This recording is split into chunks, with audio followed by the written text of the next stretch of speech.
명예롭게 퇴직하면 평생이 보장될 줄 알았습니다. 하지만 30년간 헌신했던 직장을 떠난 지 불과 몇 년 만에 그는 이제 퇴직한 것을 후회한다 고 말합니다. 남들은 모두 부러워하는 공무원 연금을 기다리다 오히려 생활고라는 절벽 끝에 서게 되었다는 충격적인 고백이었습니다. 이것이 단순히 운이 나빴던 한 사람의 비극일까요? 아닙니다. 오늘은 2015년 공무원 연금 개혁 이후 수많은 성실했던 은퇴 공무원들이 마주하고 있는 소득 절벽이라는 냉혹한 현실과 그 절벽을 무사히 건널 다리를 놓는 방법에 대해 깊이 파고들어 보겠습니다. 가상의 인물이지만 우리 주변에 분명히 있을 법한 김성진 부장님의 이야기를 해보겠습니다. 올해 58, 3년 전인 55세에 명예퇴직을 했습니다. 30년 넘게 한 길을 걸어온 자신에게 주는 선물이라 생각했습니다. 두둑한 퇴직금으로 자녀 결혼도 잘 치러주고 남은 돈과 모아둔 예금으로 연금 나올 때까지만 버티면 그 후에는 아내와 여행도 다니며 평안한 노후를 보낼 수 있을 거라 굳게 믿었습니다. 하지만 현실은 그가 그렸던 그림과는 너무나도 달랐습니다. 퇴직 다음 달 생각지도 못했던 건강보험료 고지서를 받아들고 처음으로 가슴이 철렁했습니다. 직장 가입자일 때와는 비교도 안 되는 금액이 찍혀 있었습니다.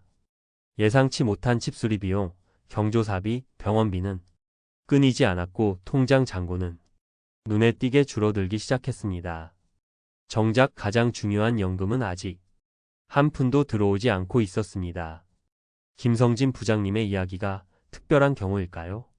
한 일간지의 보도에 따르면 실제 퇴직 공무원 5명 중 1명, 즉 20%는 김 부장님처럼 퇴직과 연금 수령 시점의 차이 때문에 직접적인 경제적 어려움을 겪고 있다고 합니다. 한 설문조사 결과는 더욱 현실을 아프게 드러냅니다.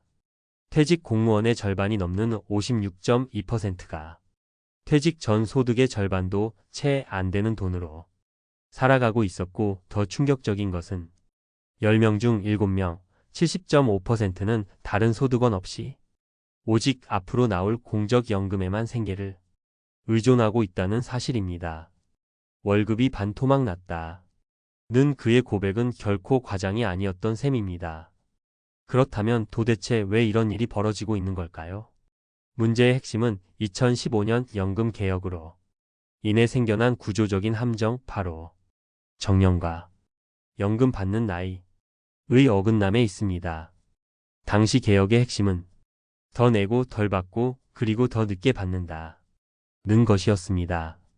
특히 연금 지급 개시 연령이 점차 늦춰져 2033년이 되면 만 65세부터 연금을 받게 됩니다.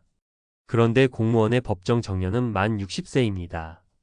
결국 퇴직을 하고도 최대 5년이라는 긴 시간 동안 연금 한 푼 없이 버텨야 하는 소득 크레바스, 즉 깊고 어두운 소득의 절벽이 제도적으로 만들어진 것입니다.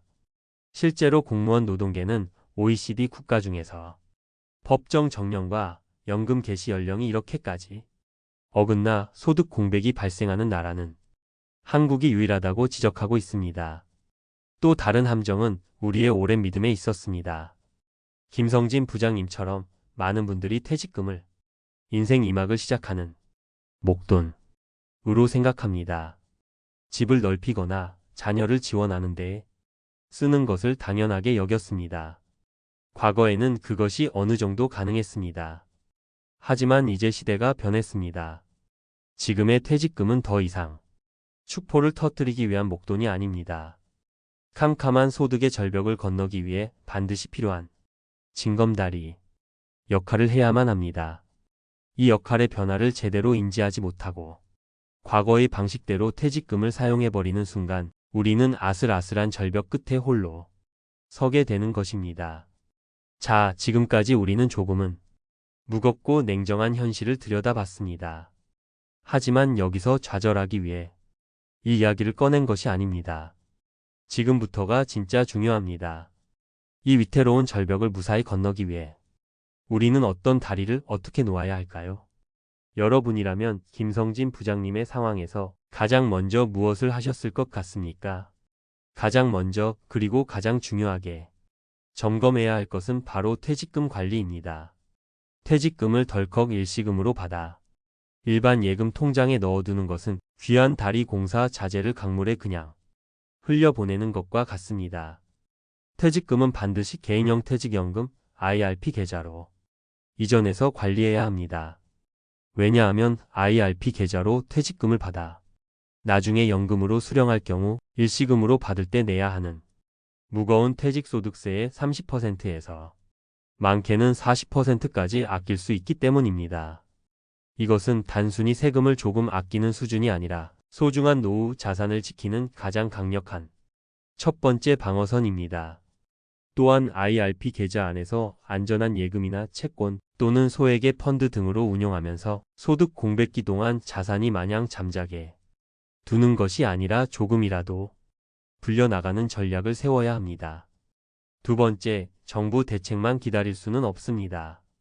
스스로 길을 찾아야 합니다. 물론 정부도 퇴직 공무원을 위한 재취업 프로그램을 운영하고는 있습니다.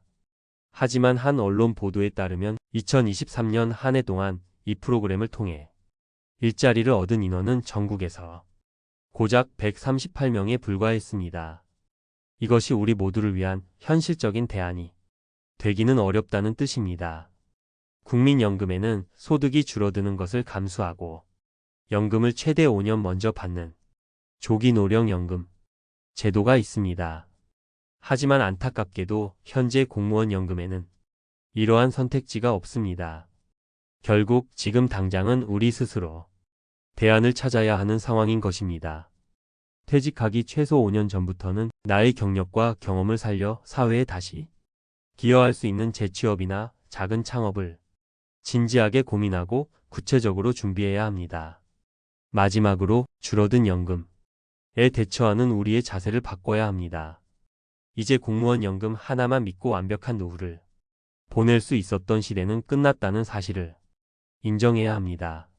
줄어든 연금과 기나긴 소득 공백을 메우기 위한 두 번째, 세 번째 다리가 반드시 필요합니다. 그것이 바로 연금저축펀드와 같은 개인연금입니다.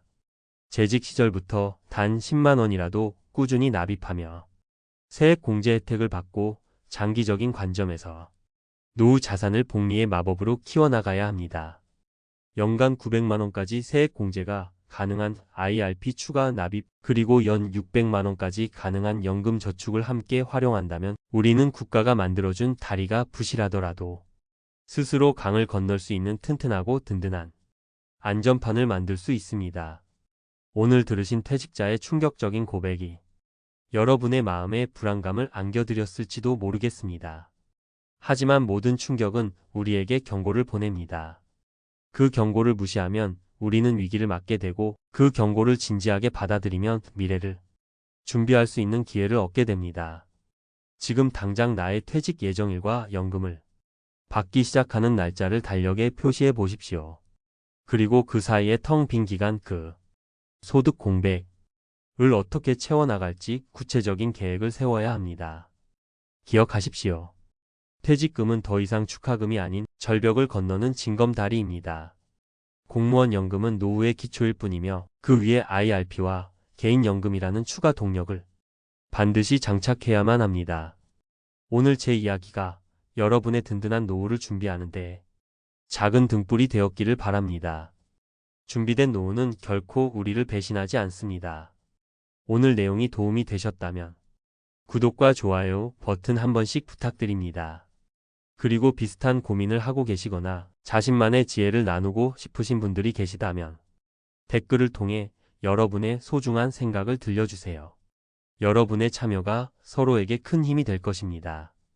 감사합니다.